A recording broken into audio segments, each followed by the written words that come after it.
The liturgy of tonight's Mass directs our attention to three distinct things. First, the Passover, which Jesus eagerly longed to celebrate with his apostles. And when he gathered with them in that upper room, the meal began to unfold just like any other Jewish Passover meal, like any other Seder supper that they had experienced in the past. And suddenly, Jesus took this occasion to give the Seder supper an entirely new meaning. When he took bread, blessed it, broke it, gave it to his disciples and said, "This is my body." And when the cup after the supper was finished, "This is the cup of my blood, which will be poured out on behalf of many, so that sins may be forgiven. Do this in memory of me." What Jesus had just done was an entirely new concept. It was the fulfillment of his entire life to give himself completely to the people he loved. And we hear that over and over again in these readings during Holy Week. He always loved those who were his own in the world. And when his time came to pass from this world to the Father, he showed the fullness of his love by taking bread, we heard, by taking the cup. And so what Jesus was doing this evening was a foreshadowing of what would be consummated, which would be completed, which would be actualized, what would be realized the next day on the altar of the cross, when his body would be given and his blood would be poured out. What Jesus did this night at the Last Supper was sacramentally represent the giving of his body and blood. Not symbolically.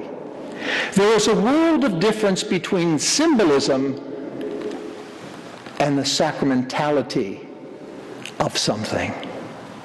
Symbolism only represents. Sacramentally, it is real, under a different sign. And so Christ does this sacramentally to the disciple, or with the disciples, and tells them to do this in his memory. He gives them the authority, he gives them the power. He entrusts this sacred ritual of taking bread and wine, saying the words of consecration, and perpetuating the gift of Jesus, his life, his body, his blood, given to those who believe until the end of time. It was a sacred trust given to the apostles. And that brings us to the second point.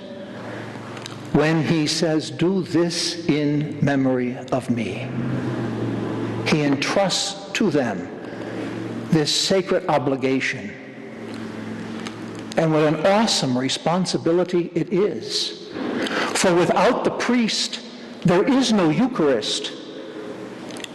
And without the Eucharist, there is no church. The two are intimately connected and bound up in a unity that cannot be divided, that cannot be separated. The Eucharist and the priesthood. And then we go to the third element. When he, after eating, takes off his cloak, ties a towel around himself, and begins to wash their feet. I don't understand this either. Do you understand what I've just done for you? Obviously, there was a blank on their faces. You address me as Master and Lord, and rightly so. But if I, who am Master and Lord, wash your feet, so you must wash each other's feet. In other words, your life, your service is going to be poured out in communion with one another. You, my disciples, must lead the way in giving of your life, pouring out your life, your very existence for the people entrusted to your care. You must provide for them, care for them. Humble service. That's what the priesthood is. Service to God's people. That's how when the priest bends over the altar, he is not only saying the words of institution, the words of consecration, this is my body which will be given for you, but he is saying that as a personal act to his people who are witnessing this, this is my body which will be given for you, my life poured out for you. I give myself to the people. The day the priest is ordained, he ceases to exist for himself. That individual evaporates like in thin air. And he finds himself in the midst of a parish community. And suddenly he's addressed as Father. And people make demands on him. And they require his time, his energy, his concern, his love, his patience. Everything is drained. Everything is poured out in service. Today the priests of the Capitol Deanery met to celebrate our priesthood at St. Monica's Church with a meal, praying for our Holy Father and other priests.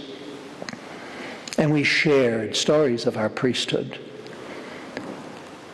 And one priest, who is now a senior priest, and that's a euphemism for an old man,